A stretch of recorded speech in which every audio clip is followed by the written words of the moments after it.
you got to know your audience. And when we talk about knowing the audience, we're not talking about just like the age and the household income. We're talking about like, what type of skis do they buy? Why do they buy those skis? What gloves do they wear? What's their favorite brand of coat they're going to buy? When they drink something hot, is it hot chocolate or is it hot tea? Like, or is it, liquor? Like, understanding the consumption habits of your audience helps you identify the direct, most precise and accurate brands you should be approaching first. But then there's two more quick things you got to have. You got to understand. Before we get into this, because I want to talk. So this is the difference, and I've heard you talk about this before, Mario, is the demographics versus the psychographics. Okay.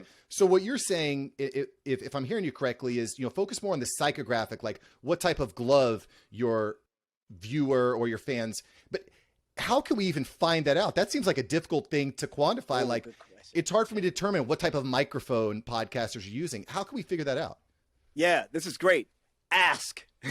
And ask in multiple ways. You can do it the formal way, which is what I do. I do it more formally, where I survey my audience 4 times a year.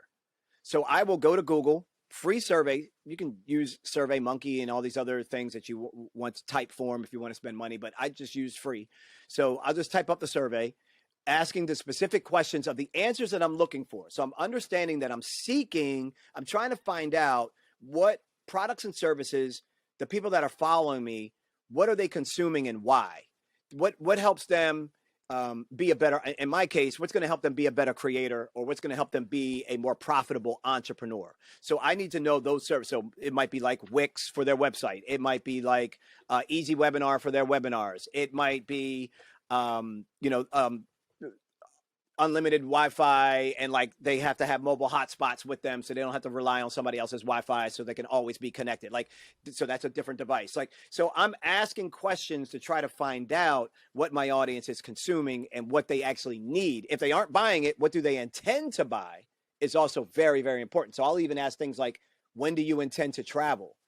Do you have travel plans in the next 12 months? The reason why I would ask something like that is because if my audience comes back that over 80% of them plan to travel, that helps me focus in on the types of brands that I could actually go after. Every brand that serves a travel or serves someone that's traveling, whether it's luggage, earphones, whatever, I would be going after those brands, because I could say 80% of my community, although my stuff is about entrepreneurship, 80% of them are planning travel in the next 12 months.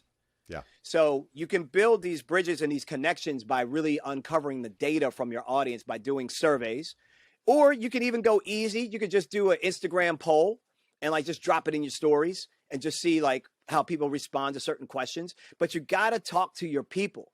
So whether you're capturing them in IG or in an email newsletter or in a text club, you got to talk to your people and really ask them these types of questions to try to get that insight. And what you're doing is you're really trying to do it in a way that identifies trends of who your audience is and what products and services can best help and serve them.